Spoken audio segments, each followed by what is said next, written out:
po si Miss Winnie at ito ang ating kwento. Paghanga, yon ang kadalasang unang nararamdaman ng mga kabataan sa kapwa nila kapag nagugustuhan nila ang ugali, pisikal na anyo at katalinuhan. Minsan, ang paghanga ay napagkakamalang true love. Kagaya ko na minsan ay halos makipagpatayan para lang mapasa akin ang lalaking tinitibok ng aking puso. Hindi ko nga lang akalain na may tao ng muntik nang mapahamak nang dahil sa aking kapangahasan.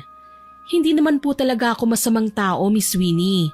May mga pagkakamali lang akong nagawa dahil sa padalos-dalos na desisyon na dapat sana ay ilang beses kong pinag-isipan bago ko yun gawin.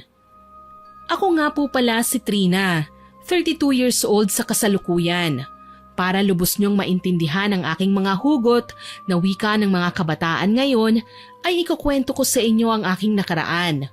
Noong ako'y 19 anyos pa lamang. Jared, mahal kita! Ano? Naririnig mo ba yung sarili mo, Trina? Bakit? May masama ba sa sinabi ko? Totoo naman na mahal kita. Wala akong ibang gustong makasama kundi ikaw lang, Jared. Trina, magtapat ka nga sa akin. Ikaw ba nagpapakalat ng balitang magkasintahan tayong dalawa? Oo, anong masama doon? Pareho tayong single, hindi na rin naman minor de edad para kailanganin pa ang consent ng ibang tao para makapagjowa. Hindi mo dapat ginawa yun, Trina.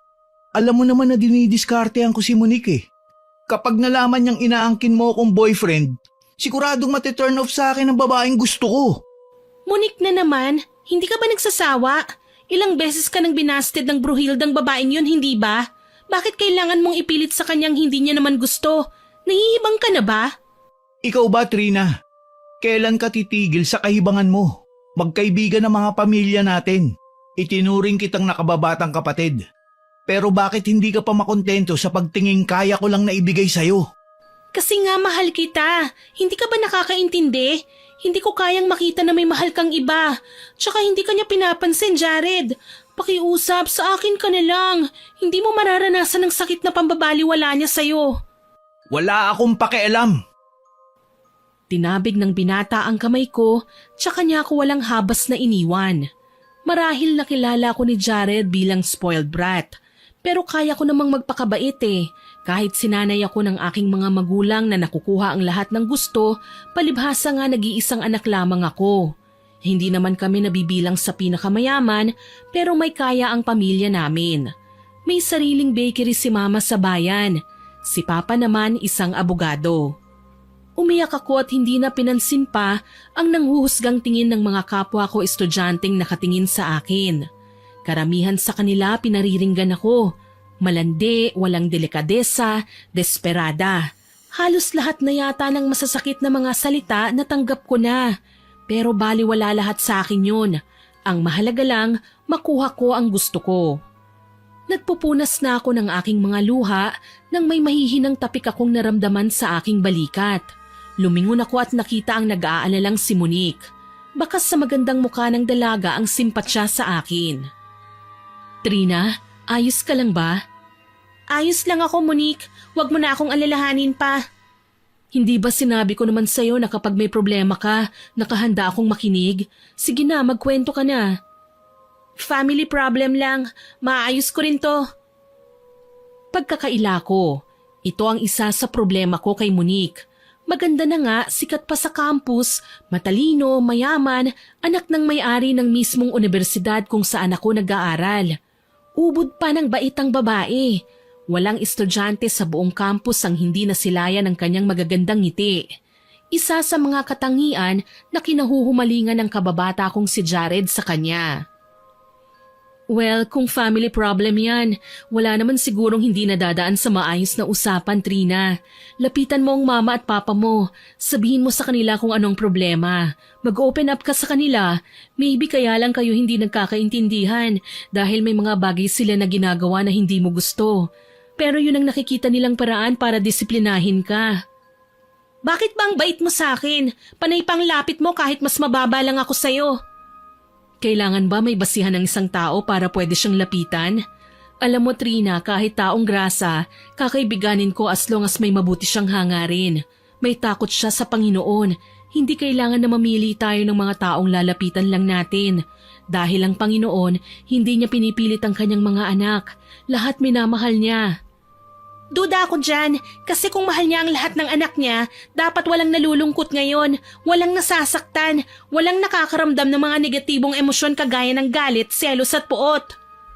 Mali ka dyan, Trina. Ang mga taong nakakaranas ngayon ng sakit, sinusubok sila ng Panginoon kung hanggang saan ang katatagan nila, pero hindi sila kailanman pinabayaan. O paano, mauna na ako sa'yo ha, may klase pa ako eh. Hindi ako umimik nang tumayo na siya at iniwan ako. Oo, natawag ko nga siyang Bruhilda kanina dahil naiinis ako sa kanya. Wala naman talaga akong problema sa pamilya eh. Hindi ko lang magawang sabihin sa kanya na siya ang dahilan ng pag-iyak ko, na nagsiselos ako dahil siya pa ang naging karibal ko sa puso ni Jared. Inalis ko kagad ang lahat ng alalahanin sa isipan ko. May pasok pa kasi ko eh, at ayokong makantsawan na naman ng mga kaklase ko. Nagmadali ako sa pagpunta sa school building namin nang mamataan ko sina Jared at Monique na nag-uusap sa isang sulok ng koridor. Malapit nang magsimula ang klase ko, pero hindi ko maiwasang maintriga sa kung ano man ang pinag-uusapan nila. Siguro nga sinasaktan ko na ang sarili ko, pero kailangan kong marinig ang mga sasabihin ni Monique nang sa gayon maipamukha ko kay Jared na ako lang ang babaeng nararapat sa kanya. Kailan mo ba talaga ako sasagutin, Monique? Ilang beses na ako nanunuyo sa'yo pero palaging walang nangyayari. Sana naman, pagbigyan mo na ako sa hiling ko. Be my girlfriend. Mamahalin kita ng totoo. Jared, marami pa akong obligasyon sa pamilya ko eh. Kailangan ko pang magtapos ng pag-aaral. Ako lang ang inaasahan nila na magmamana ng lahat ng negosyo namin eh. Kung isisingit ko ang pakikipagrelasyon, baka makagulo lang yun sa lahat ng plano ng mga magulang ko. Nakahanda akong maghintay, Monique. Kahit kailan pa yan. Kahit tumanda pa ako, nakahanda akong hintayin ka. Mahal na mahal kita. Mahal din naman kita, Jared eh. Pero sana intindihin mo ko. Hindi ko pa kayang i-entertain sa ngayon ang pakikipagrelasyon eh. Okay na sa akin ang magkaibigan lang muna tayo. Tatanggapin ko ang sinabi mo. Pero hindi ko hahayaang may ibang lalaking lalapit sa'yo. Ako lang, Monique. Akin ka lang. Nanlaki ang mga mata ko nang makitang niyakap ni Jared ang dalaga. Ni hindi man lang umangal si Monique. Sa halip, yumakap pa siya ng mahigpit. Tila ba hindi man lang sila nakakaramdam ng takot kung may makakita man sa kanila o kung pag-usapan sila ng mga tao. Kung kanina ay mahapdi lang, ngayon pakiramdam ko pinasabog na nila ang puso ko. Sobrang sakit ng nasaksihan ko ngayon. Mukhang ako na lang ang umaasa sa wala. Sa halip na pumasok ako sa klase, bumuelta ako palabas ng school campus. Pinara ko ang pinakaunang taxi na dumaan sa aking harapan at nagmamadaling sumakay. Sa bahay ni Tito Nicanor ako nagtungo. Minsan lang magpunta sa tahanan niya ang aking mga magulang. Hindi kasi nila gusto ang paraan ng paghahanap buhay ng aking tiyuhin. Kilala si Tito Nicanor dito sa kanilang lugar bilang si Mang Canor. Siya ang takbuhan ng mga taong maraming gustong malaman tungkol sa espiritualidad at kababalaghan. Isang paranormal expert, medium expert, albularyo, antingero, may kakayahan at kaalaman sa witchcraft o mahikang itim. Tuwang-tuwa ang matanda nang dumating ako sa bahay niya. Trina, iha, kumusta? Salamat naman at nadalaw mo ko. Abay minsan na lang kayo mapagawi dito ha? Kaso, hindi ba't may pasok ka? Hindi na po ako pumasok sa natitira kong klase, Tito eh. Naisip ko lang pong pumasyal dito. Pumasyal nga lang ba? O gusto mong may mapaghingahan? Tito. Kilala kita, iha. Alam ko na ang hilatsya niyang pagmumuka mo. Pamilyar na sa isipan ko kung masaya ka, nalulungkot o may dinaramdam. Sige na, hayaan mo na. Hindi naman ako tsismoso eh. Lalong hindi kita isusumbong sa mama at papa mo. Ano ba ang problema? Si Jared po, Tito. Ikinuwento ko sa kanya ang tungkol sa ginawa kong pagtatapat kay Jared. Wala akong nilihim kay Tito dahil alam ko na hindi niya ako huhusgahan. Ganon din naman ang mga magulang ko eh. Pero iba kasi kapag si Tito na ang kausap ko, hindi ako nahihiya sa kanya. Loko pala ang Jared na yan kung ganun. Hayaan mo, bibigyan natin siya ng leksyon na hindi niya kailanman makakalimutan. Sabihin mo nga ngayon, Iha, ano ba ang mga katangian ni Monique para kahumalingan siya ng gusto ni Jared? Maganda po si Monique, Tito. Mabait, matalino, sikat pa sa campus dahil bukod sa mayaman, siya pa ang nag-iisang anak ng may-ari ng university kung saan ako nag-aaral. Mukhang nasa kanya na nga ang lahat, Iha. Alam mo, pwede nating imaniobra mga bagay-bagay. Bakit po, Tito? May plano ka? Depende kung sasang-ayunan mo ang mga binabala ko. Sabihin mo na po para alam ko. Alam niyo namang ayokong nabibigla, hindi ba? Siya. Halika na sa aking opisina. Sumunod ako kay Tito nang pumasok siya sa kanyang sinasabing opisina. Dito nakalagay ang mga kagamitan niya sa panghuhula, pakikipag-usap sa mga namayapa na, Ouija board, mga kagamitan sa pangungulam at mga samot-saring agimat. Naupo ako sa nakalapag ng monoblock chair.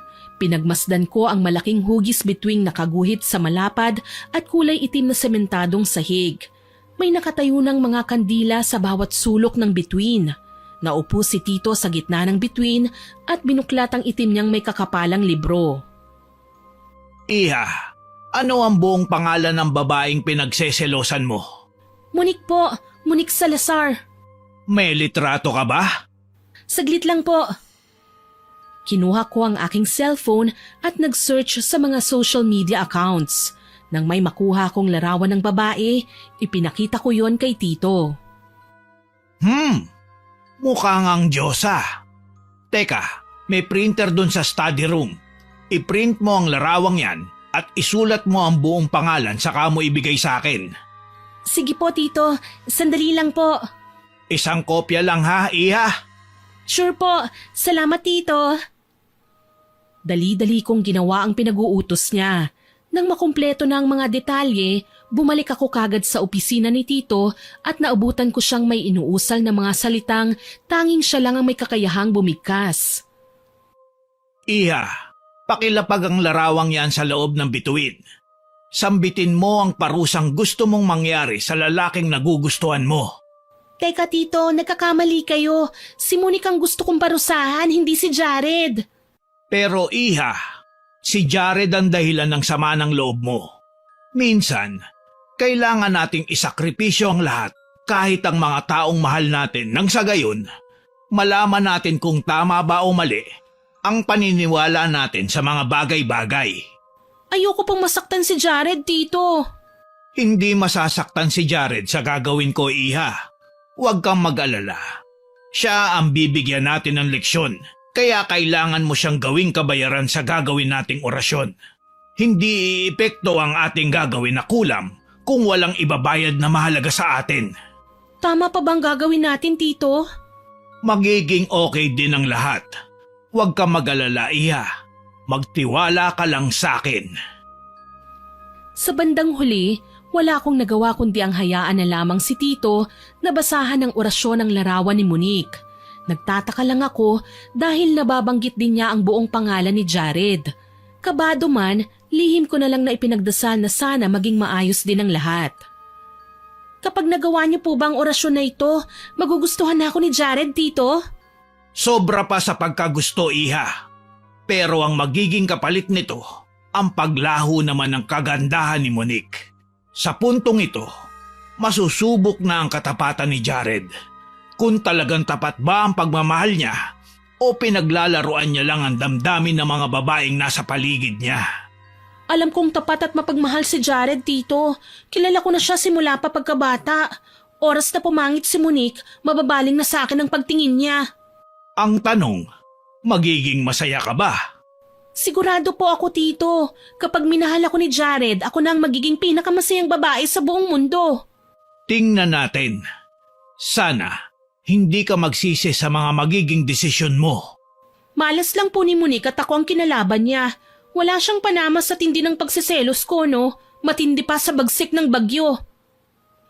3 araw ang lumipas, nabalitaan namin sa buong campus na nagkasakit raw ng malubha si Monique. Kinabahan ako, hindi ko man nais na itanggi Alam ko naman na may kinalaman ako sa pagkakasakit ni Monique.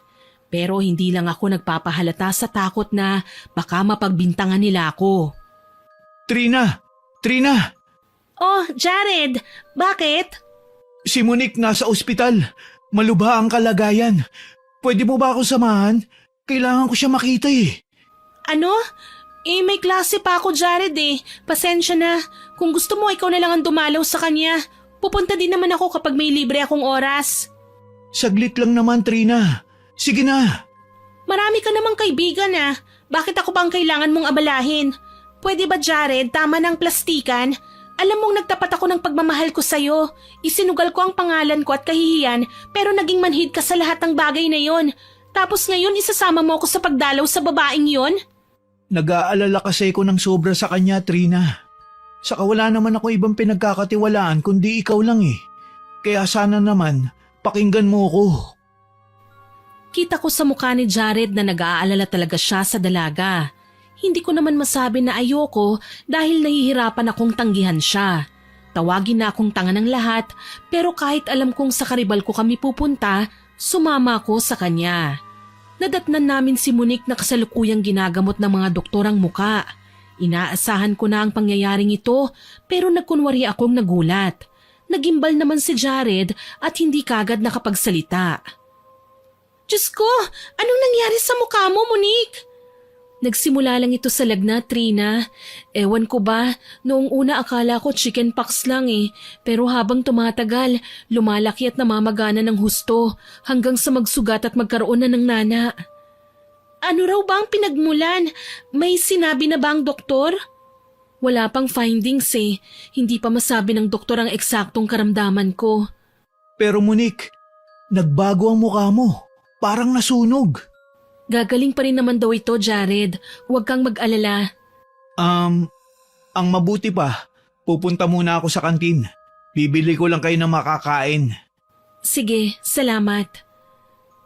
Nang makaalis si Jared sa kwarto ng kinaroroonan ni Monique, napahinga ko ng maluwag. Pakiwari ko may nagbago sa pakikitungo ni Jared. Bigla siyang nanlamig at animo ayaw nang magtagal sa iisang lugar kasama si Monique. Dahil wala pa ang mga magulang niya na saglit na nagpaalam sa amin, naisipan kong bantayan na lang muna ang dalaga. Ako muna ang nag-asikaso sa kanya. Habang ginagawa ko yun, panay naman ang kwento sa akin ng dalaga. Ang totoo niyan, Trina, marami pa akong pangarap sa buhay eh. Hindi naman siguro lingid sa iyong kaalaman na nag-iisang anak lang ako, tapos may edad na ang mga magulang ko. Hindi ko naman sila pwedeng basta na lang pabayaan. Kawawa naman sila. Tama ka naman, Monique. Pero masaya ka ba sa ginagawa mo? Halos nasa iyo ng lahat maliban lang sa love life. Wala ka bang balak na mag-boyfriend? Wala bang nagpaparamdam sa'yo? Ang totoo meron, Trina. Isa na sa kanilang kaibigan mo, si Jared. Gusto mo ba siya? Mabait si Jared, matalino din at masipag. Ilang beses nang nanligaw sa akin si Jared eh, pero hindi ko siya masagot-sagot eh. Oo nga, mabait naman siya, pero naiisip ko baka kailangan ko pang unahin na munang obligasyon ko sa aking pamilya bago ko pumasok sa relasyon. Ayokong magsisi sa huli, Trina eh. Ang pagmamahal hindi yan paligsahan, hindi minamadali. Makakapaghintay ito ng mahabang panahon. Parang ang dami mong alam sa buhay, no? Tapos hindi ka pa natataranta sa kabila ng katotohanan na nahihirapan ka na sa sitwasyon mo ngayon. Wala naman akong karapatang magreklamo eh. Alam mo kasi, sabi ng mga magulang ko, bago pa man tayo isinilang dito sa mundo, pumirma na raw tayo ng kontrata. Yung tinatawag nilang soul contract, kung saan tayong pumipili ng landas na tatahakin natin oras na narito na tayo sa mundo. Nakasulat ang lahat ng yon sa ating palad. Tayo ang pumili ng magiging kapalaran natin. Hindi ito parusa para sa akin, kundi parte ng pagiging tao natin. Parte ng pag-grow at pag-improve ng ating pagkatao. Sa bawat pagsubok na pinagdadaanan natin, natututo tayo. Ganun ba? Napaka-selfish ko pala kung ganun. Bakit mo naman nasabi? May ginawa ka bang mali sa kapwa? Wala naman, Monique. Ang sa akin lang, ikaw na nga ang biniyayaan ng halos lahat ng magagandang bagay sa mundo, nananatili ka pang mapagkumbaba. Ano pang karapatan kong magreklamo sa lahat ng bagay at biyayang natatanggap ko? Bata ka pa naman, Trina. Marami ka pang pagdaraanan. Payo ko lang sa'yo, lahat ng maranasan mo, mga suliranin o kung ano paman, dapat manatili kang mabait at mapagkumbaba sa kapwa. Napangiti ako sa lahat ng sinabi sa akin ni Monique. Ewan ko ba, biglang gumaan ang pakiramdam ko sa kanya. Naglaho ang panibugho at inggit na madalas kong nararamdaman sa tuwing nakikita ko siya. Gayunpaman, ngayon ko lang nakausap ng masinsinan si Monique. Siguro hindi tamang makipaglapit na ako sa kanya ng tuluyan. Pwede pang magbago ang pakikitungo niya sa akin oras na gumaling siya. Pwede pang bumalik ang pagiging loner ko oras na bumalik kami sa eskwelahan.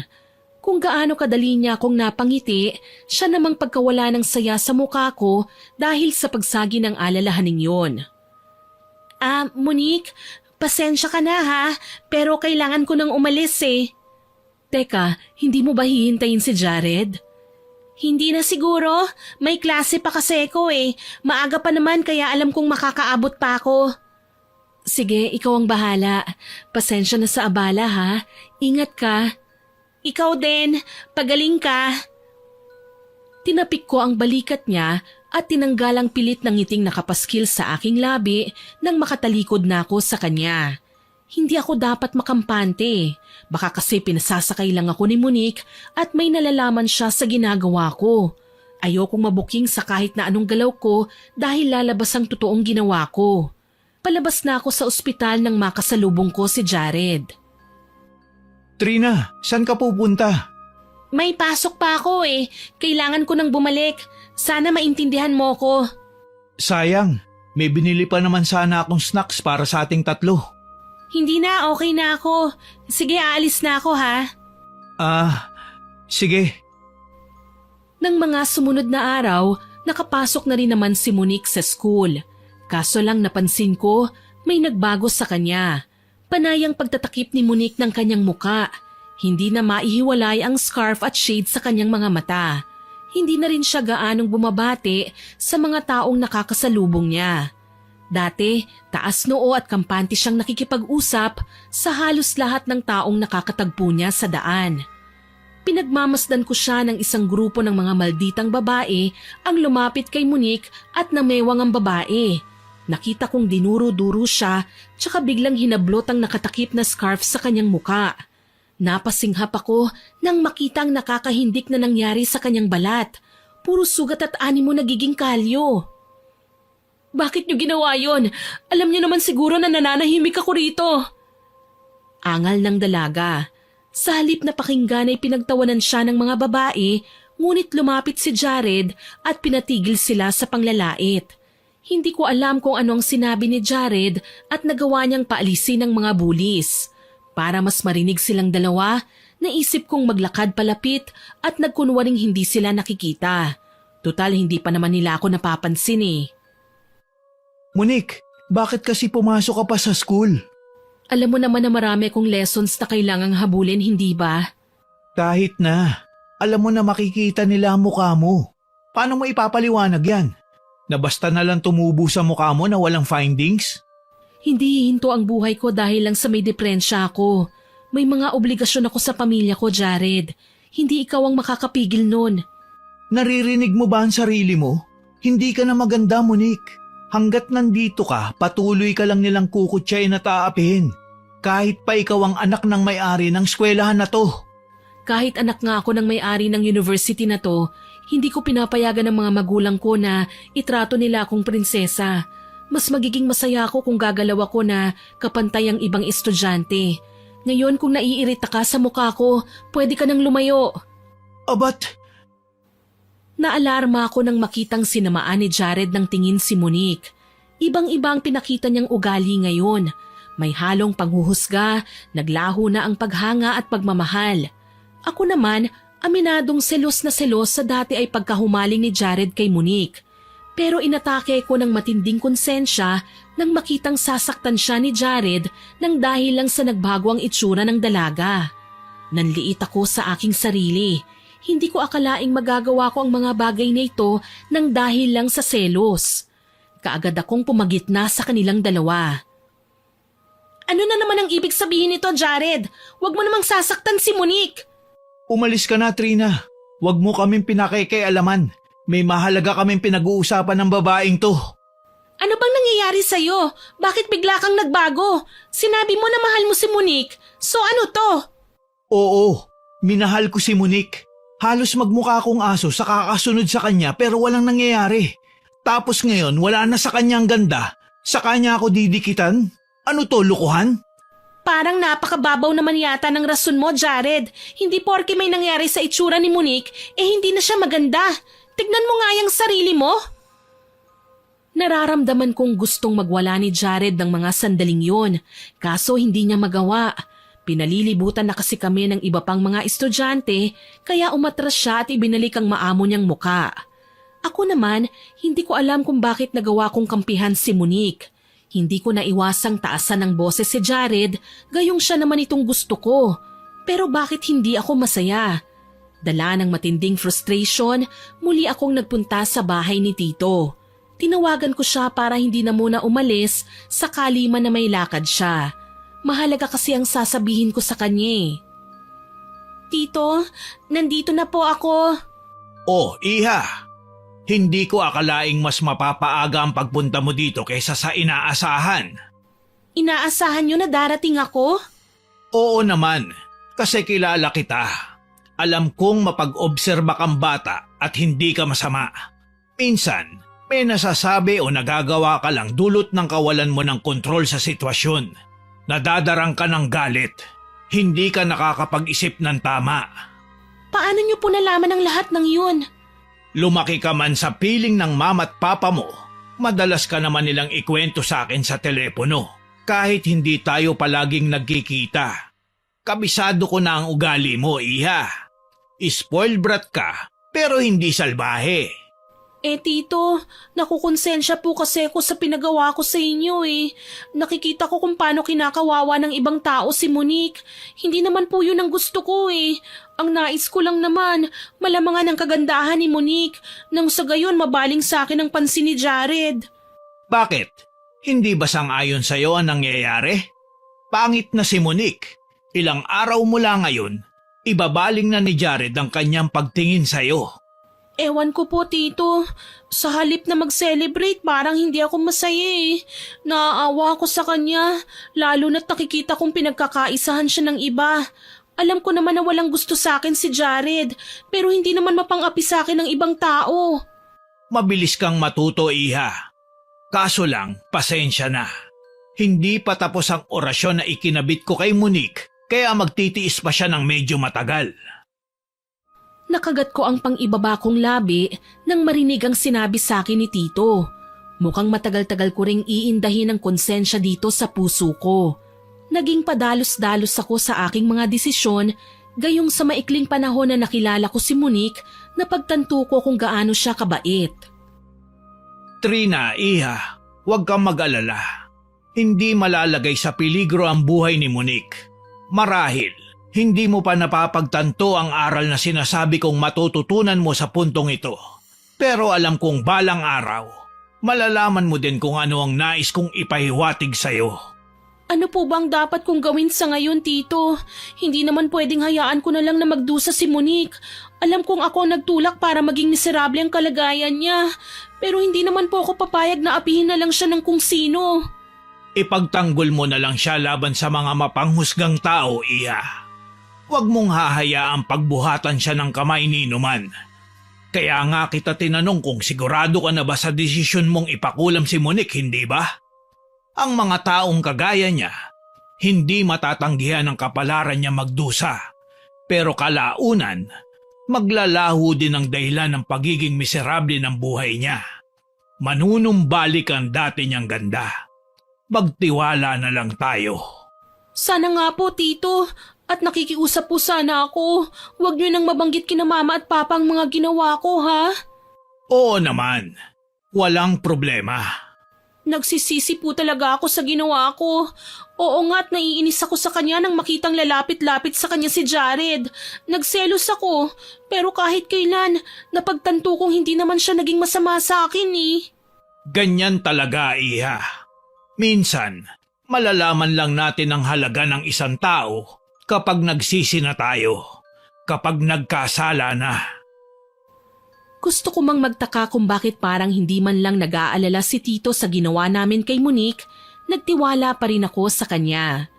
Ilang beses na rin kasi niyang nagawa ang ganitong klaseng orasyon. Alam kong masama, pero hindi naman yun ginagawa ni Tito kapag hindi talaga kailangan. Lalo na kapag ang pag-uusapan ay ang pagkonsinti sa kagagahan ko. Kahit kailan, hindi nila ako hinayaan na gumawa ng masama. Ngayon lang, kahit nahihirapan akong hulaan kung anong aral ba ang lilitaw sa huli na magiging dahilan para maging matino ako. Pauwi na ako at nakasakay na sa jeep nang hindi sinasadyang huminto kami sa isang kalye malapit sa eskwelahan namin. Hindi ko alam kung sinadya ba ng pagkakataon ang nangyari dahil namataan ko si Jared na may kausap sa madilim na bahagi ng kalsada. Papadilim na rin kasi at traffic pa kaya walang nakapansin sa kanya. Pero base sa nakikita kong bulto ng nakatalikod na kausap niya, isa siyang babae. Hindi ko rin alam kung ano ang nakain ko at bumaba ako ng jeep. Inaatake ng selos na nilapitan ko ang dalawa para lang mapahinto sa di kalayuan. Nakilala ko kagad ang boses ni Monique. Tila may pinag-uusapang seryoso ang dalawa dahil umiiyak na si Monique sa kabila ng pagsinghal sa kanya ni Jared. Ano kaya ang ginagawa nilang dalawa dito? Tsaka ano bang pinag-aawayan nila? Ang dami mong pinangako sa akin, Jared. Ang dami mong sinabi sa akin na tutuparin mo. Ngayong hindi ko na gustong sayangin ang pagkakataon ko at inaalok ko na sa'yo na tatanggapin ko ang pagmamahal mo. Ako naman ngayon ang tinatanggihan mo. Oo, kasi masyado kang selfish. Nung ubod ka pa ng ganda, halos hindi mo ako pansinin. Tapos ngayon na wala ka ng maipagmamalaki. Aba, ikaw naman ang nangungulit. Nahihibang ka na ba? Ganon. Wala kang ibang hinangad kundi ang kagandahan ko. Ang babaw mo naman palang klaseng tao. Masama bang mangarap? Natural binata ako. Naghahanap ako na magiging kasintahan. Pero wag mo naman akong lokohin na parang katawa-tawa ako sa tingin mo. Ayoko na sa'yo, okay? Kalimutan mo na mga pinangako ko. Ayoko na sa'yo dahil kumupas na ang ganda mo. Pangit ka na. Wala ka nang maipagmamalaki sa akin. Bastos ka! Hayop! Walang hiya! Pinaasa mo lang ako, manloloko ka! Ang dami mong ipinangako sa akin, tapos malalaman ko kalokohan lang pala ang lahat ng yun? Wala eh. Ganyan naman talaga ang buhay, di ba? Kailangan maging alerto at praktikal. Gusto kita. Nasabi ko pa nga sa'yo na mahal kita eh. Pero wala na. Kasabay ng paglaho ng kagandahan mo ay ang paglaho din ng pagmamahal ko sa'yo. Jared, ano ba? Seryoso kang iiwan mo ko rito? Jared! Walang gagahasa sa'yo. Sa pangit mo ba namang yan? Nakita kong tuluyan na ngang nakalayo ang binata sa kinatatayuan nila kanina. Naiwang umiiyak si Monique. Kung sa ibang pagkakataon at ibang tao lang ako, malamang humahalakhak na ako sa labis na tuwa. Dahil tuluyan na ngang tinalikuran ni Jared si Monique. Nagbago na ang kanyang ugali. At sa totoo lang, hindi ko yun nagustuhan. Bago pa man umalis si Monique, nakalapit na ako sa kanya. Kita kong gulat na gulat ang dalaga, hindi makapaniwala na maaabutan ko siya sa lugar na yon. Gayunpaman, hindi ako nagpakita ng kahit na anong masamang reaksyon. Tinapik ko ang kanyang balikat. Okay ka lang? Nag-away kami ni Jared eh. Narinig ko nga. Nasaksihan mo pala ang lahat. Monique, huwag kang mag-alala. Hindi naman ako mapanghusgang tao eh. Pasensya na kung hindi ko man lang nasaway si Jared sa lahat ng mga sinabi niya sa'yo ha. Hindi ko naman inaasahan na sasabihin niya yun eh. Pasensya na. Wala ka namang kasalanan, Trina. Sa pagitan lang namin to ni Jared. Hindi ko lang kasi akalain na dahil sa pagbabago ng pisikal kong anyo, iiwasan na niya ako. Mas mapanghusga pa siya sa lahat ng mapanglait na tao. Kahit na, Monique, kaibigan ko si Jared, kaya responsibilidad ko rin na pagsabihan siya. Paano? Saan ka pupunta niyan? Uuwi na siguro ako. Sinadya ko lang naman talagang makipag-usap kay Jared kasi iniiwasan niya ako sa eskwelahan. Gusto mo ba ihatid na kita? Naku, wag na. May sasakyan naman ako tsaka hinihintay ako ng driver.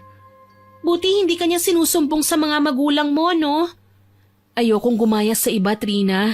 Gusto ko lang naman na itrato ako ng normal Yung pambubuli kanina, tanggap ko na yon. At least kahit pumangit ako, nararamdaman ko na ngayon na normal akong tao, na hindi nila ako kailangang itratong parang kung sino. Napaka down to earth mo talaga, no? Wala naman kasing magagawang mabuti ang maging mapagmataas Mas malapit tayo sa karma. Tsaka wala namang mawawala kung mas pipiliin nating maging mabuting tao kesa sa maging mapang-api. Hindi naman to teleserye. Ngumiti ako at pilit na tinago ang pag-usbong ng awa habang inaayos niya ang scarf sa tumatabing sa mukha niya. Oo nga at may kakaibang nangyari sa mukha ni Monique, pero hindi nun matatakpan ang kagandahan niya. Nakikita ko pa rin ang maningning niyang mga mata, ang mapupula niyang labi. Tila tinakpan lang ang alindog niya pero hindi ibig sabihin nun tuluyan na nga yung naglaho. Alam mo, baliktad yata ang pagkakaalok mo Mukhang dapat akong maghahatid sa inyo. Halika, sabay na tayong umuwi. Naku, parang nakakahiya naman yata. Ano ka ba? Okay lang yon. Maliit na bagay lang naman ito Unless natatakot ka rin sa akin. Bakit naman ako matatakot sa'yo? Kulang na lang sabihin ko sa kanya na hindi ko kailangan mandiri sa kanya dahil ako naman talaga ang may kagagawan kung bakit siya nagkaganyan. Pero hindi ko na lang isinatinig ang alalahaning yon. Namangha pa ako nang makasakay ako sa magara nilang kotse. Kay galang pa ng kanilang driver na kahit ganun na ang itsura ni Monique ay nakikita ko pa rin ang pag-aalala at pag-iingat ng kanyang empleyado. Mas lalo akong nalubog sa kahihiyan dahil sa aking ginawa. Ako na may negatibong pag-iisip, ako na nagpadala sa selos kung wala namang basihan kung dapat ko bang maramdaman. Kahit noong huminto kami sa harap ng aming bahay, puno pa rin ang pag-iingat sina Monique at ang driver sa akin. Nahihiya akong nagpasalamat sa dalaga. Maraming salamat nga pala sa paghahatid niyo sa akin, Monique. Halika, dito na lang kayo maghapunan. Siguradong matutuwa ang mga magulang ko kapag nakilala ka. Ha? Tsaka na lang, Trina. Baka kasi iniisip mo ang magiging reaksyon nila? Huwag kang mag-alala, hindi naman sila kagaya ng iba Sila ang pinakamaintindihing taong nakilala ko. At kahit kailan hindi ka nila huhusgahan. Sige, sabi mo Halika, tuloy kayo. Sambit ko sa kanila. Kagaya nga ng inaasahan, naabutan ko ang aking mama na naghahain na ng pagkain sa hapagkainan. Natakam ako ng malanghapang mabangong amoy ng adobong sitaw at kalabasa. May paksiw din at sinigang na hipon. Ipinakilala ko ang aking mama at papa kay Monique. Kagaya nga ng aking inaasahan, nagkasundo sila. Todo alalay sina mama sa akin na pati si Monique ay pinagsisilbihan nila. Napapansin ko pang maluha-luha ang kanyang mga mata kaya pinaramdam ko sa kanya na welcome siya sa bahay namin. Kahit sa totoo lang, inuusig na ako ng matinding konsensya dahil sa aking ginawa. Ang bait naman ng mga magulang mo, Trina. Magkasing bait kayo. Mababait talaga sina mama at papa. Kahit halos i-spoiled nila ako sa lahat ng bagay. Gayun pa man, lagi nilang sinasabi sa akin na walang masamang maghangad basta paghirapan ng mga bagay na nais makuha ng walang masasagasaang sinuman. Hindi nga lang ako sigurado sa sarili ko, Monique. Hindi ko alam kung kaya ko bang pantayan ang kabaitan nila Bakit naman? Kasi may mga bagay akong nagawa na hindi maganda sa kapwa ko at labis akong nagsisisi na kahit ngayon nakukonsensya ako at naaawa sa kanya. Naiintindihan kita, Trina. Isa pa, tao ka lang naman Bata pa, may mga bagay talaga tayong nagagawa na huli na bago natin mapagtanto na mali pala ang mga yon. Pero at least nagsisisi ka, hindi ba? Tsaka okay na yon. Napakabait mo talaga. Nahihiya tuloy akong alukin ka na maging kaibigan. Aba, at sino naman ako para tumanggi? Ikinalulugod kong maging kaibigan kita, Trina. Sambit pa ng dalaga tsaka ako niyakap. Hindi ko na napigilang pumatak ang aking luha. Tahimik akong umiyak. Makailang beses namang hinaplos ni Monique ang aking likod. Hindi ko inaasahan na darating sa puntong siya pa mismo ang dalagang sobra kong pinagselosan ang aalo sa akin sa kasalanang ginawa ko laban sa kanya. Napakasama kong tao, selfish, walang awa. Dahil sa aking mga napagtanto, nagdesisyon akong babawi ako kay Monique kahit sa simpleng alok ko lang sa kanya ng pagkakaibigan. Naging abala ako sa klase ng mga sumunod na araw. Palagi kaming nagkikita ni Monique at natutuwa akong hindi na rin siya pinakikialaman pa ng mga bullies. Humingi sila ng paumanhin pagkatapos ko silang kausapin. Pero hindi si Jared na mas nangibabaw ang panlalait sa kanyang itsura. Madalas pa niyang kasama ang kanyang mga barkada na nakikipagbulungan sa kanya sa tuwing napapadaan kami sa harapan nila. Minsan naman, may nakikita akong mga bagay na pasimpleng inaabot nila sa bawat isa. Hindi ko na lang yun binigyan ng pansin dahil naging abala na rin ako sa sarili ko. Kaso, hindi ako nilubayan ni Jared. Madalas niya akong kulitin na kung hindi man lasing ay amoy usok at mukhang natuto ng manigarilyo. Dala yata ng pagnanais ni Jared na makausap ako. Kinorner niya ako sa isang koridor nang minsang maghiwalay na kami ni Monique para pumasok sa kanya-kanyang mga klase. Trina, kumusta ka? Oh, Jared, ikaw pala. Bakit? Matagal na din kasi tayong hindi nag-uusap eh. Okay lang, busy din naman ako sa pag-aaral eh. Eh ikaw? Heto, busy ako sa kaiisip sa'yo. Nakadrugs ka ba? Hindi ba't head over heels ka kay Monique? Dati yun. Aminado na ako ngayon. Alam ko na kung sino talaga ang gusto ko. Sorry kung ngayon ko lang napagtanto ang mga bagay-bagay, Trina. Sorry kung pinaiyak kita. Sorry din kung nasaktan kita dahil mas pinili kong babaeng hindi naman talaga karapat-dapat para sa akin.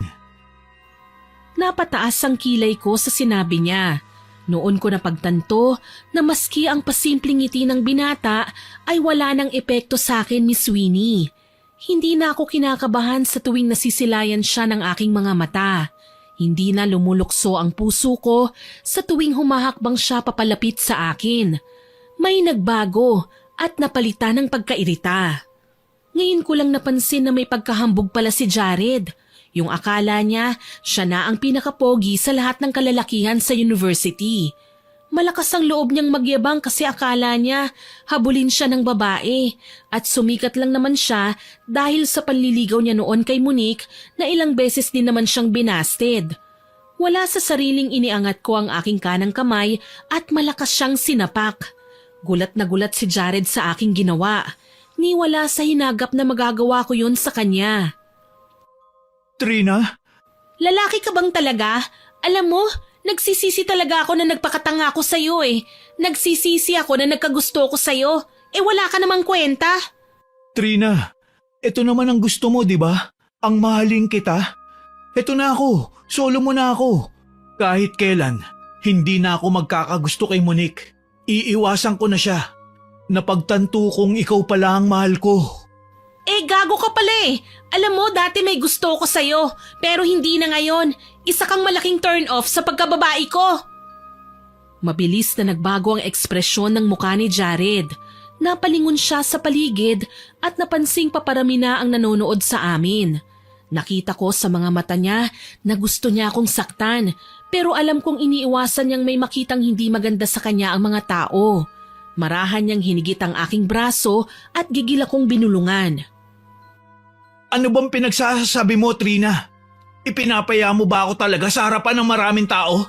Sinasadya mo ba to? Ang hirap kasi sa'yo, Jared. Nasasanay ka na puro magaganda ang nasa paligid mo eh. Bakit? Hindi ba may gusto ka kay Monique? Ilang beses mo siyang niligawan. Anong nangyari at iniwasan mo siya? Huwag mong sabihing nandidiri ka na sa itsura niya. Trina. Sayang, Jared. Baliw na baliw pa naman ako sa'yo noon. Pero ngayong nakita ko na kung paano ka makitungo kay Monique, alam ko na ngayon na wala sa akin o sa kanyang problema. Ikaw, Jared, ikaw ang may problema. Trina, Jared, anong nangyayari? Nag-aaway ba kayo? Ikaw, kasalanan mo to, Monique. Pati si Trina galit na sa akin. At mukhang close na kayo, ha? Ano, magkaibigan na ba kayo? Pinag-uusapan niyo ako? Oo, pinag-uusapan namin kung gaano kasama ang ugali mo. Halika na, Monique. Iwanan na natin ang hayop na lalaking yan. Trina, sandali! Wag na wag kang magkakamaling sundan kami, Jared. Sayang lang akala ko nasira ng pagkakaibigan natin sa pagtatapat ko sa'yo. Pero mas lalong sinira mo ang pagtingin ko sa'yo dahil sa masamang ugaling pinakita mo. Walang nagawa si Monique nang hablutin ko siya at isama paalis. Malayo na kami sa kinaroroonan ni Jared nang huminto kami ni Monique. Tama bang narinig ko, Trina? Nagtapat ka ng pag-ibig kay Jared? Oo, may gusto kasi ako kay Jared, Monique. Pero dati yon, saksi ako sa matinding pagkagusto niya sa'yo.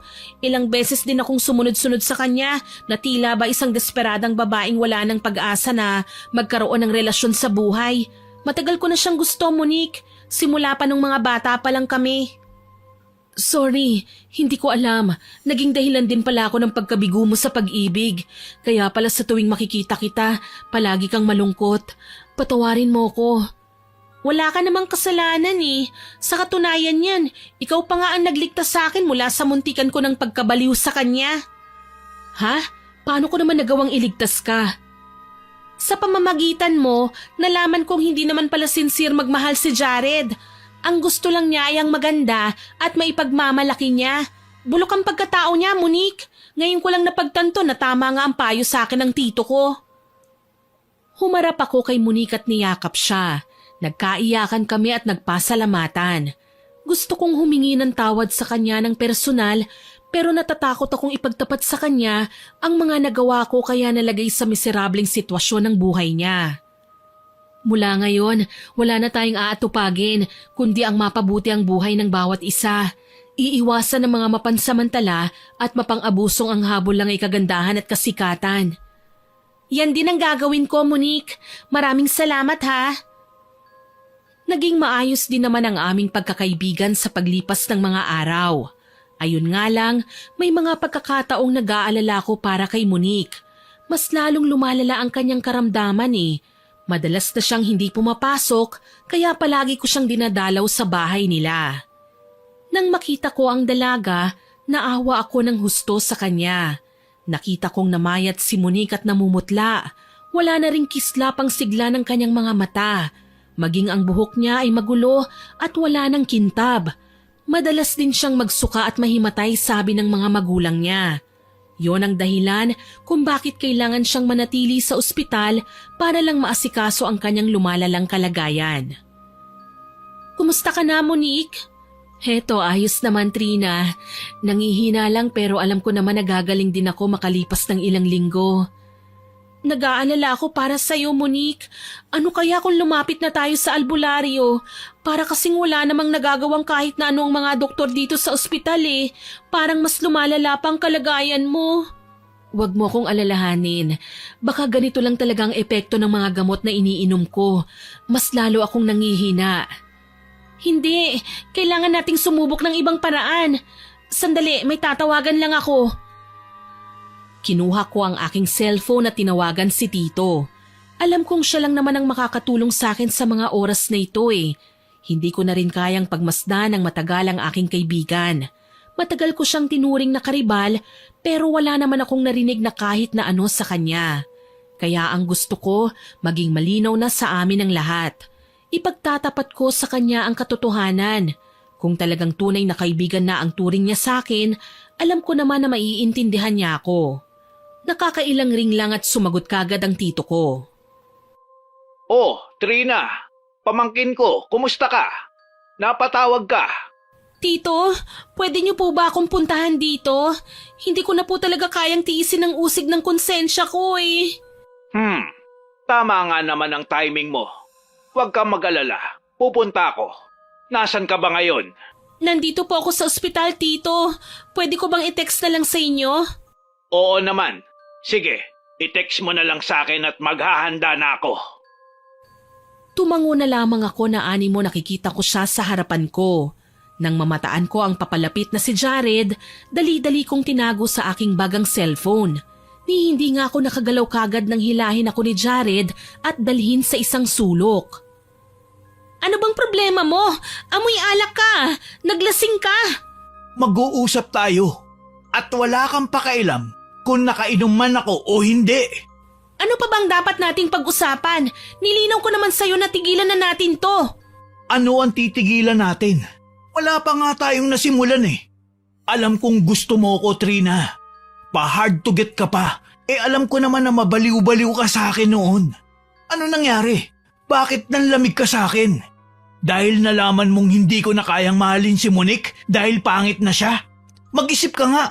Sino bang matinong taong gugustuhin na magkanobya ng pangit, ha? Ang babaw mo, Jared. May sakit na nga si Monique, sinisiraan mo pa. Sana pala ikaw na lang ang pumangit, ano? Sana lumipat sa'yo ang sakit na dinaranas ngayon ni Monique. Mas deserve mo yun eh. Sana pumangit ka. Singhal ko sa kanya sabay bira ng alis. Habang pilit kong kinakapa ang aking damdamin, gusto kong umiling. Wala na talaga akong nararamdaman na kahit na ano para kay Jared eh. Lahat ng yun, tila bulang naglaho nang makita ko ang pangit niyang ugali. Kahit kailan, hindi mapapantayan ng isang gwapong lalaki ang kabutihan ng puso ni Monique. Nagmamadali akong pumasok sa kwarto na inookupa ni Monique. Tulog ang dalaga kaya naman nakahinga ko ng maluwag. Kung sakaling nagising siya at nakita ang pagkabahala ko, malamang mag-alala siya sa akin at magtanong. Ayoko namang dagdagan pa ang sakit ng kalooban niya, lalo na't may pinagdadaanan ng dalaga. Salamat na lang at hindi alam ni Jared ang room number ni Monique. Kapag nagkataon, baka manggulo pa siya at matuklasan ang lihim kong ginawa. Mamaya gamitin pa niya laban sa akin. Ilang sandali pa, dumating din si Tito. Ipinakita ko sa kanya ang kalagayan ni Monique. Maya-maya pa binalingan niya ako ng tingin. Base sa nakikita ko ngayon, alam kong may natututunan ka sa pangyayaring ito. Tama po kayo. Ang natutunan ko maging mapagkumbaba sa lahat ng oras. Iwasan ang maging mapanghusga. Minsan ang pinakamagandang taong kilala natin, ang siya pang may pinakamasamang ugali. Nalaman kong pagkakaiba nila Jared at Monique. Well, pareho silang may itsura, pero mabait si Monique, mapagmahal at mapagkumbaba. Samantalang si Jared naman, mayabang at mapagmataas. Tama ka, Iha. Ano pa ang mga napansin mo? Dati po gusto ni Jared si Monique kasi maganda. Ngayon kahit ano pang katayuan niya sa buhay, ayaw na ni Jared sa kanya dahil sa naging pagbabago ng pisikal niyang anyo. Ako naman gusto ko si Jared, halos gawin ko ang lahat para lang mapansin niya. Gumawa pa nga ako ng mga hindi magagandang bagay na kalaunan pinagsisisihan ko. Tsaka ko naman po nakita ang klase ng ugaling pinakita ni Jared kay Monique simula nang may mangyaring hindi maganda sa mukha ng dalaga. Naging mayabang na siya, mapili at mataas ang kumpiyansa sa sarili. Malinaw na kung sa akin man mangyari ang nangyari kay Monique, hindi niya ako magugustuhan dahil nakatingin lang si Jared sa pisikal na anyo at hindi sa tunay na kabutihang nilalaman ng puso. At alam mo bang hindi niya naman tunay na mahal si Monique? Idinaan ko nga lang ito sa pagtatawas. Pero may pustahan pala sila ng kanyang mga kaibigan na kapag napasagot niya si Monique, malaki ang mapapanalo niya. Ay grabe naman palang samang tao niya. Kaya ngayon, oras na ng paniningil, Iha. Gagamutin ko na si Monique at babalingan ang inalay mong lalaki sa akin, si Jared. Nanlaki ang mga mata ko nang may ilabas na malaking tila kahon ng sapatos si Tito. Minuksan niya ito at may inilabas siyang manika na kasing laki ng mga Barbie dolls na binibenta sa merkado. Gawa ito sa putik at kulay itim. Ang pinagtataka ko lang, may nakadikit na kung anong makapal na balat sa bandang mukha ng manika, parang kagaya ng nasa mukha ni Monique. Kinabahan ako, napalunok ng laway. Nakita ko nang tanggalin ni Tito ang makakapal na balat sa manikang hawak niya. Anong klaseng bagay po yan? Secret. Heto, tanggapin mo na tong ointment na ginawa ko mula sa mga halamang gamot at ipahid mo sa mukha ni Monique. Ibang klase ka, Tito. Nagbibigay ka ng karamdaman pero may gamot ka rin. Siyempre naman. Kailangan kapag gumawa tayo ng mga sakit, dapat may antidote. Sa bagay, mas maganda na yung handa. Sige na, gamutin mo na ang kaibigan mo. Basta kahit anong mangyari, wag na wag mong sasabihin sa kanya ang tungkol dito. Opo, Tito. Tumalima na ako sa utos ng aking tiyuhin. Tinanggalan ko ng takip ang binigay niya sa akin tsaka dinutdot ang aking daliri. Ipinahid ko yon sa kanyang muka. Hinayaan ko itong manatili doon ng mga ilang minuto. Maya-maya pa, namangha ako. Tila ba mahika ang nasaksihan ko. Yung mga makakapal na balat sa mukha ni Monique natuklap. Lahat ng yun, tila ba maskarang napunit at inilitaw ang tunay niyang ganda. Napaiyak ako sa tuwa. Malinaw na nanumbalik na ang tunay niyang itsura. Abot-abot ang pasasalamat ko sa Panginoon dahil tinulungan niya kami. Sa wakas, nangyari na rin ang matagal ko nang inaasam, ang paggaling ni Monique. Trina, anong nangyari? Monique, may sorpresa ako sa'yo. Talaga? Ano yon? Dali-dali akong kumuha ng salamin at itinapat sa kanyang muka. Alam kong kagaya ko, nagulat siya sa nakikitang refleksyon. Sino ang magandang babae sa salamin? Sus naman, edi malamang ikaw. Totoo? Ako ba ito? Bumalik na ang itsura ko? Pero paano nangyari yun? Mahabang kwento eh. Pero para maiksi, ipapakilala ko na lang sa'yo ang tito ko. Siya ang gumamot sa'yo. Hindi ko po alam kung paano kayo pasasalamatan. Wala yun, Iha. Sapat ng pasasalamat sa akin ang makitang nakikipagkaibigan ka sa aking pamangkin. Magiging panatag ako na nasa mabubuting tao siya at ikaw ang kasama. Mabait ka at may takot sa Panginoon. Alam kong kaya mong impluwensya ng pamangkin ko. Basta ako masaya na sa paggaling mo.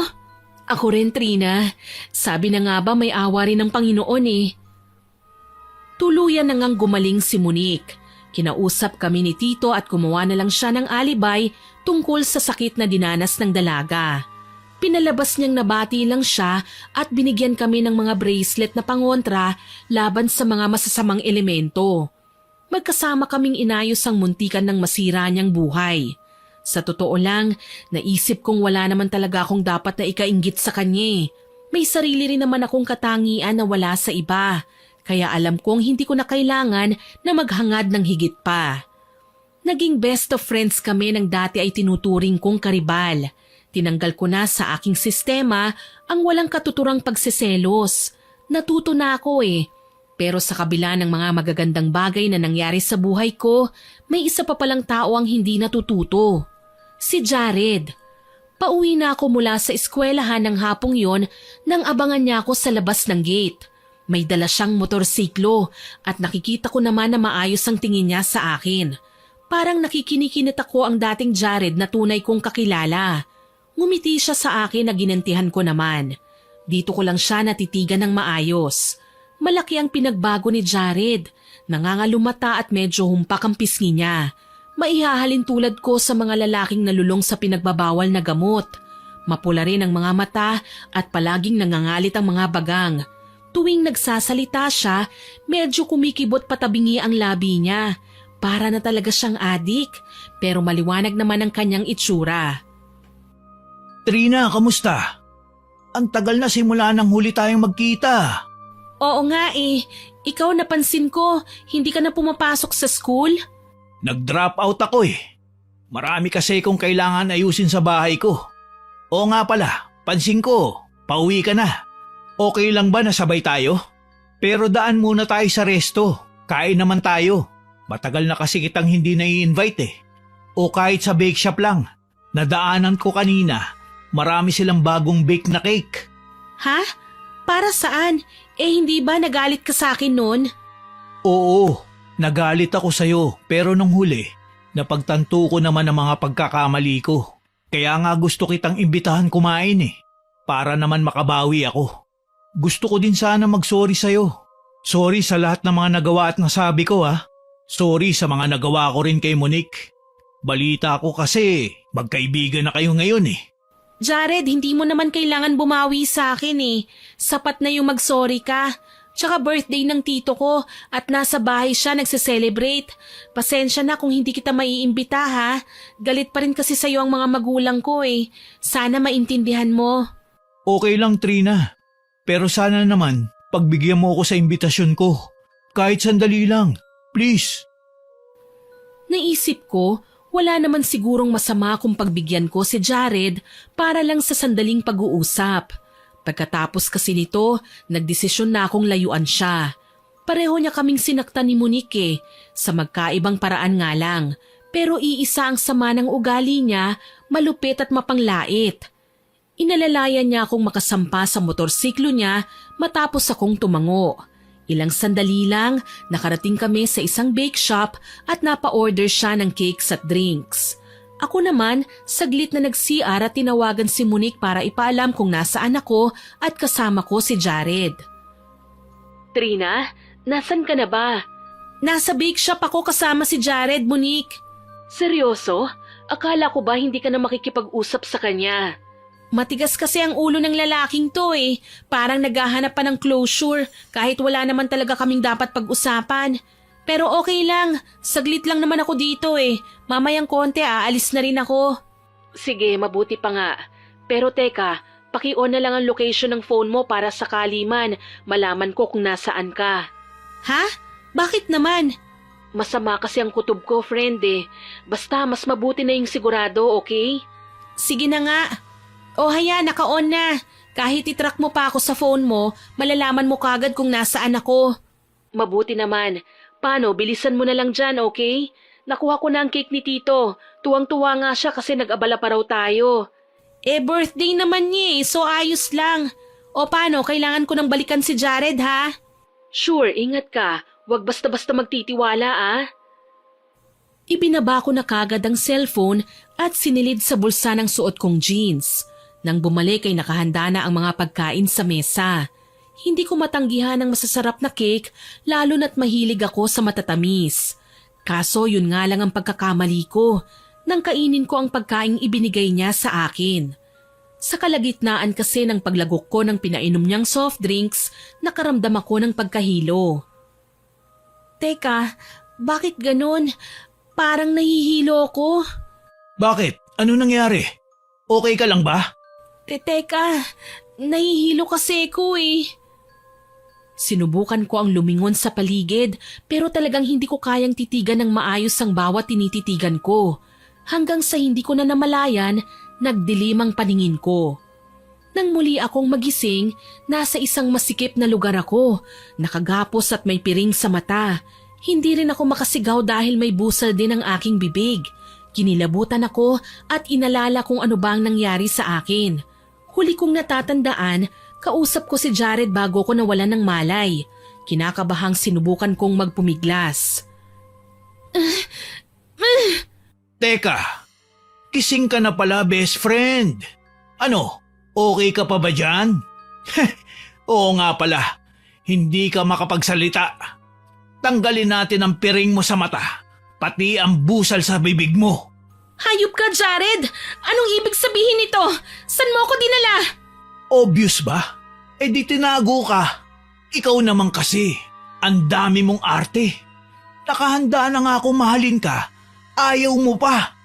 Nagdrama ka pa at nanisi sa nangyari kay Monique. Hindi na kita gusto, gago! Hindi mo ako kailangang gantihan! Bakit hindi? Akala mo sa akin, gago? Ikaw ang may kasalanan kung bakit nagkasira kami ni Monique. Dahil sa kasakiman mo, pinakulam mo siya. Hindi totoo yan! Anong hindi? Magsisinungaling ka pa? Narinig kita na may tinawagan ka sa cellphone mo nung magkita tayo sa ospital. Akala mo ba hindi kita sinundan? Nang dumating ang tiyo mo, narinig ko lahat ng pinag-uusapan nyo. Pinagtakpan pa niya ang kabaliwan mo. Sinundan ko kayo sa kwarto ni Monique at narinig ko lahat. Sige, aaminin ko. Ginawa ko nga yun, pero pinagsisihan ko na. Gumawa ako ng paraan para maibalik lahat sa dati. Kaso lang ikaw, akala ko mabuti kang tao. Kung tutuusin, nakatulong pa nga ang ginawa ko eh. Lumabas kasi ang tunay mong ugali. Kung gaano ka kasama. Wala akong pakialam. Minahal ko naman talaga si Monique. Kaso hindi ko matanggap na kung kailan siya pumangit, saka pa niya ako binigyan ng pagkakataon na mahalin siya. Hindi ba parang nalugi ako? Tapos nandyan ka? Naisip ko, bakit hindi natin bigyan ng pagkakataon ng isa't isa? Total naman, mahal mo ko. At baka dumating din ang oras na ma-develop ako sa'yo. Kaso nagmaganda ka at ipinagtabuyan ako. Akala ko pa naman, Selos na selos ka sa tuwing nilalapitan ko si Monique. Tapos ngayong malalaman ko, nagkakasundo kayong dalawa? Ano, sabihin mo sa akin, tomboy ka ba? Hindi ako tomboy, Jared. Pero isa lang ang sigurado ko. Bakla ka! Bakla! Alam mo kung bakit? Malaki ang katawan mo, pumapatol ka sa katulad ko? Ang kapal naman ng mukha mo. Hindi nagustuhan ni Jared ang aking sinabi. Puno ng galit na sinampal niya ako na ikinatulig ng aking buong pagkatao. Simulat sa pool walang sino man ang nanakit sa akin, kahit ang sarili kong mga magulang. Hayop ka! Pakawalan mo ako rito! Bakla! Hindi ako bakla! Muli, salitan niyang sinampal ang aking magkabilang pisngi. Halos mahilo na ako sa lakas nun, lalo na't nagsisimula ng mamaga ang aking muka. Naramdaman ko na rin ang pagbakat ng kanyang palad sa aking pisngi. Sobrang sakit sa totoo lang. Pero hindi ko pinakita sa kanya na nasasaktan ako. Ni hindi nga ako umiyak eh. Para sa akin, binigyan ko na siya ng pagkakataong laitin ako oras na makita niyang pumatak ang mga luha ko.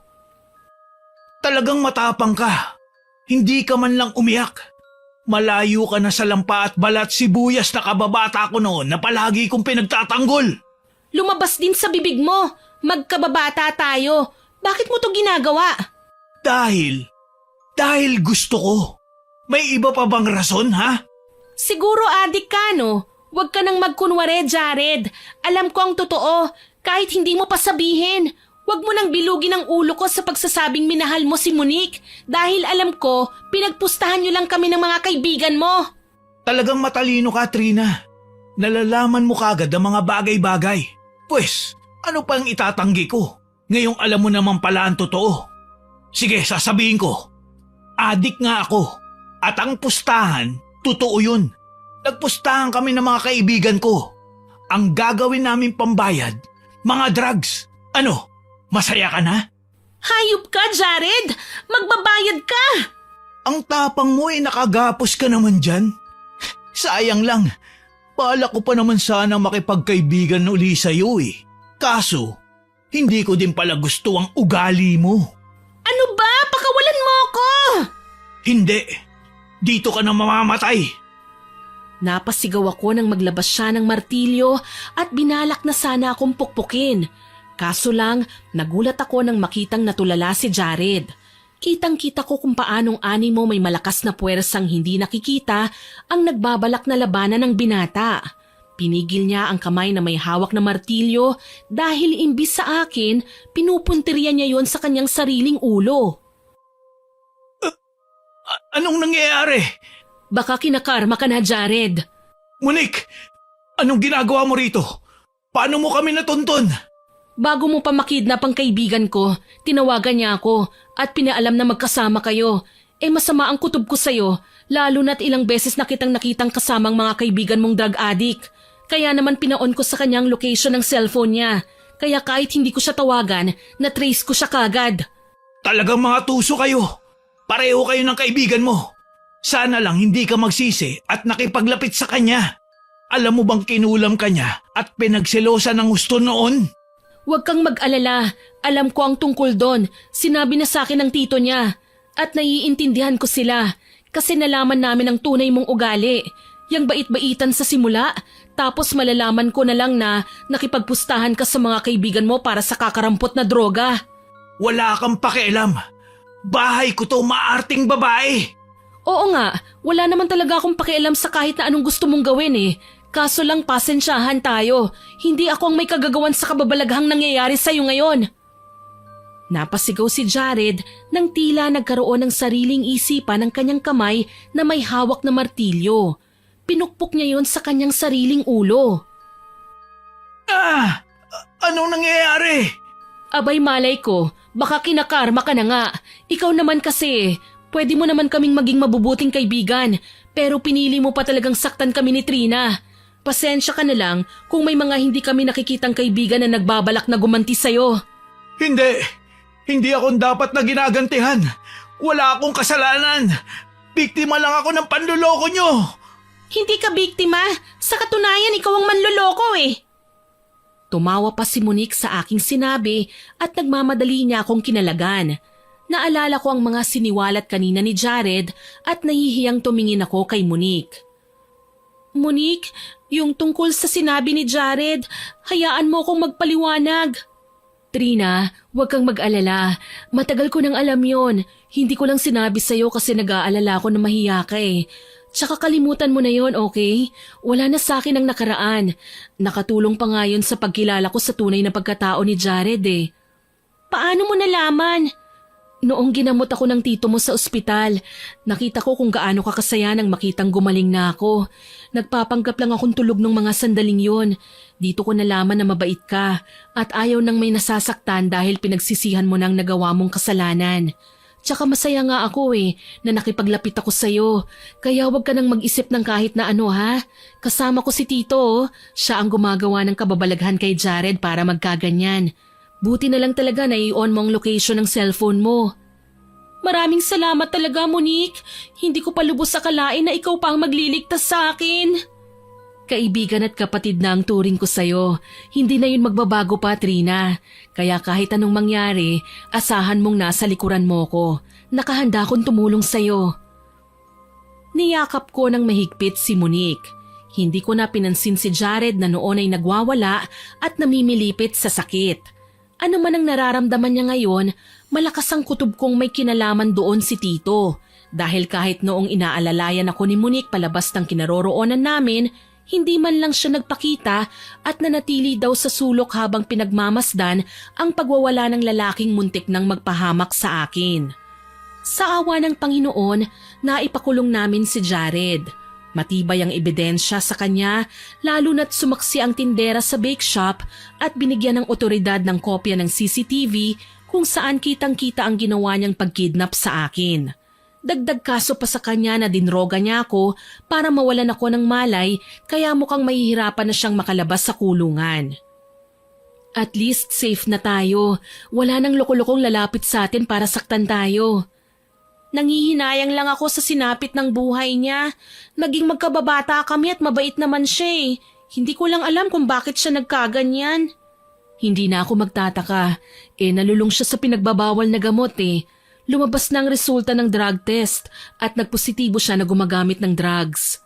Sinayang niya lang talaga ang buhay niya, no? Napakarami pa naman sanang pagkakataon para magbago siya pero hindi niya ginawa. Wala na tayong magagawa. Yun na talagang sasapitin niya sa buhay niya eh. Maging preso hanggang kaya niya. Pero salamat ha, niligtas mo ko. Mas magpasalamat tayo sa tito mo. Siya ang may hawak ng kababalaghan na nagpasuko kay Jared. Sabay naming nilingon ang tito ko na noon ay nakangising kumaway sa amin.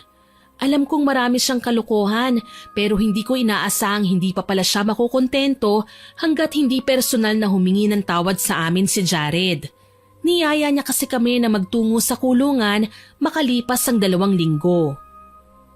Tito, hindi na rin naman siguro high si Jared ngayon ano? Iha, wala na siya mapagkukuhanan ng drugs dito sa loob ng kulungan. Saka nahuli na rin ang supplier nila. Ay, mga kabataan talaga. Hindi ko lubos maisip na magagawa nilang lumikha ng sariling kababalaghan dahil lang sa nakahit-hit sila. Sa tingin mo po, natakot na nga ba talaga si Jared, Tito? Hindi ko alam, Iha. Pero sana nga naman, matuto na siya sa kanyang leksyon.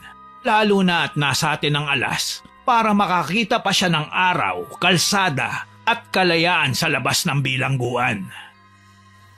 Lumapit kami sa warden at sinabi namin na dadalawin si Jared. Sa visitors area kami pinaghintay. Ilang sandali pa lumabas na ang binata at nakaposas. May kasama siyang pulis na siyang umaalalay sa kanya para makaupo. Gulat na gulat kami ni Monique sa aming nakita. Mas nakakasindak ang kanyang anyo dahil kumulubot at namagana ng mas makapal pa yata sa kalyo. Ang kanyang mga mata naging singkit dahil pati noon niya namamagana rin. Kung gaano nakakaawa ang mukha ni Monique noong pinakulam ko ang babae, triple pa ang dinanas ngayon ni Jared. Oh my God! Anong nangyari sa'yo, Jared? Eto, pumangit. Tito? Nagkibit lang ng balikat si Tito pero alam kong may kinalaman siya ngayon sa pinagdadaanan ni Jared. Hindi ko alam kung matatawa o maaawa ako sa lalaki. Sobrang miserable na talaga ang itsura niya. Parang wala na sa ayos ang mukha ng binata eh. Naglaho ang gandang lalaki niya na maski ang mga kasamahan niyang preso ay kinukutsa na siya. Karma ko na nga siguro to dahil sa nagawa ko sa inyo, Trina. Lalo na sa panglalait ko kay Monique. Nagkamali ako sa mga naging desisyon ko sa buhay. Pinasok ko ang pagiging adik at munti ko pa mapatay ang kababata ko. Alam mo Jared, marami namang paraan para magbago eh. Kasi sa totoo lang, tayo ang nagdadala ng mga sarili natin, hindi ang ibang tao. Alam ko yon dahil ako man na tinawag ni Trina na anghel sa kabaitan, nagkamali rin. Ako rin, minsan na ako nagkamali at pinagsisihan ko na yun ng husto. Sa totoo lang Jared, masarap gumawa ng kasamaan eh, lalo na kapag napapaiyak ko ang aking mga kaaway. Pero napagtanto ko, maganda ba ang ginagawa ko sa mata ng ibang tao? Hindi naman eh, at kahit kailan, hindi na ito mapapaganda ang imahe ko. Siguro nga mas mapapasama pa, kaya naghanap ako ng paraan para magbago. Hindi namin hinangad na makipagkaibigan ka pa sa amin. Ang kailangan mo lang gawin, gumawa ka ng kabutihan sa kapwa. Itigil mo na ang ginagawa mong kalokohan. Ayusin mo ang buhay mo. Nahihiya ako sa inyo. Ang laki ng kasalanan ko. Pero heto't malalaman ko na ginagawa niyo pa rin ang lahat para matulungan ako. Pasalamat ka, iho. Napigilan ako ng pamangkin ko. Sa galit ko sa'yo, pwede kong palubohin ang tiyan mo nung mga panahong yun. Kaya sana, habang may pagkakataon pa, huwag mo na sayangin. Wala din naman niyang magagawang mabuti. Hindi lang ikaw ang maaapektuhan, kundi pati ang mga tao sa paligid mo. Sana, umayos ka na. Nararamdaman kong hiyang-hiya si Jared sa mga pangaral namin sa kanya. Nangako naman ang binata na magbabago, sana nga lang talaga. Dahil ako man, minsan na ring naging biktima ng maling mga desisyon sa buhay. Ginamit ko pa ang wala sa lugar kong pagiging selosa para makapanakit ng tao. At ang nakakahiya, yung pinaglalaban kong lalaki, hindi naman pala karapat-dapat. Kahit papaano, naging magaan na ang kalooban namin nila Monique nang lumabas kami sa kulungan.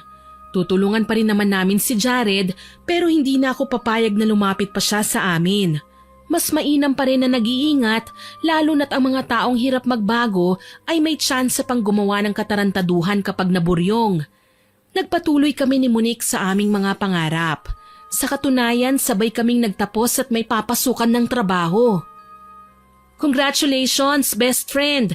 Nako, proud ako sa'yo. Ang galing mo talaga. Ikaw din naman ang galing mo kaya.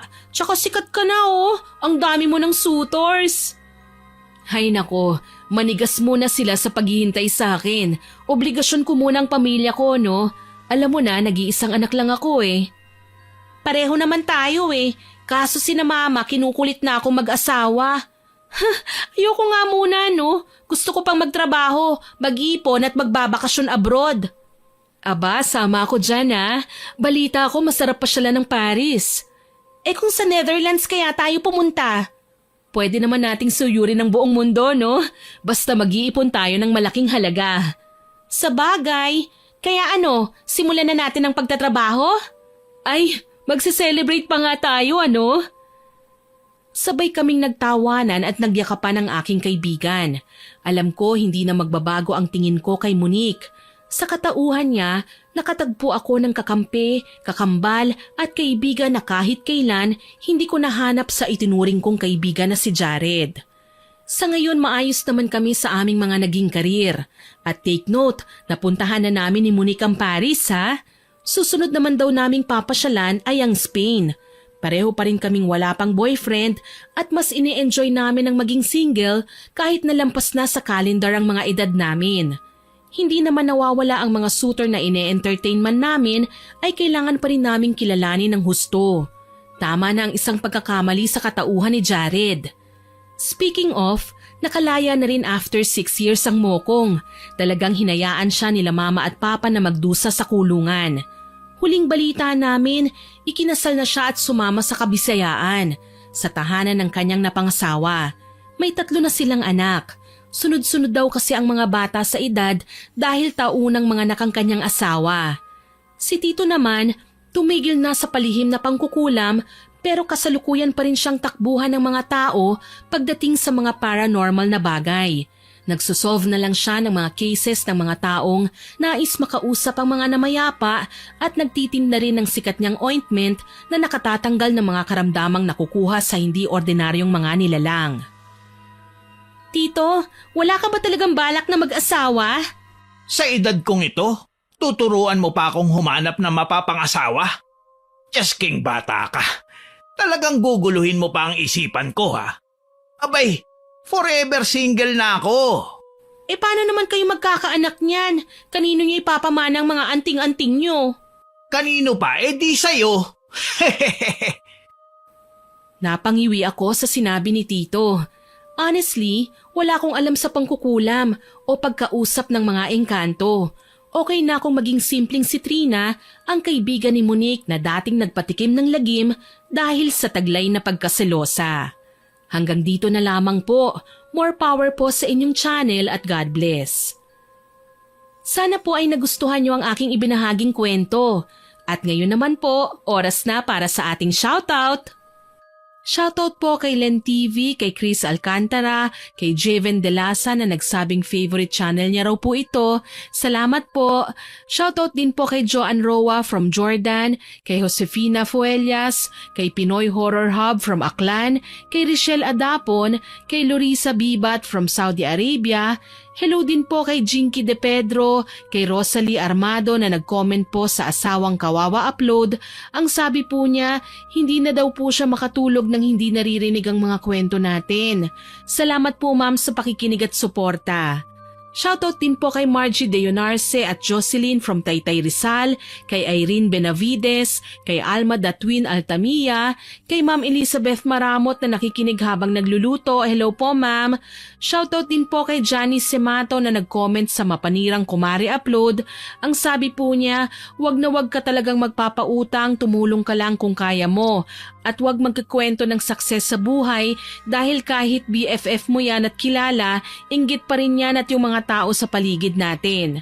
Salamat po ma'am sa pagko-comment at pakikinig.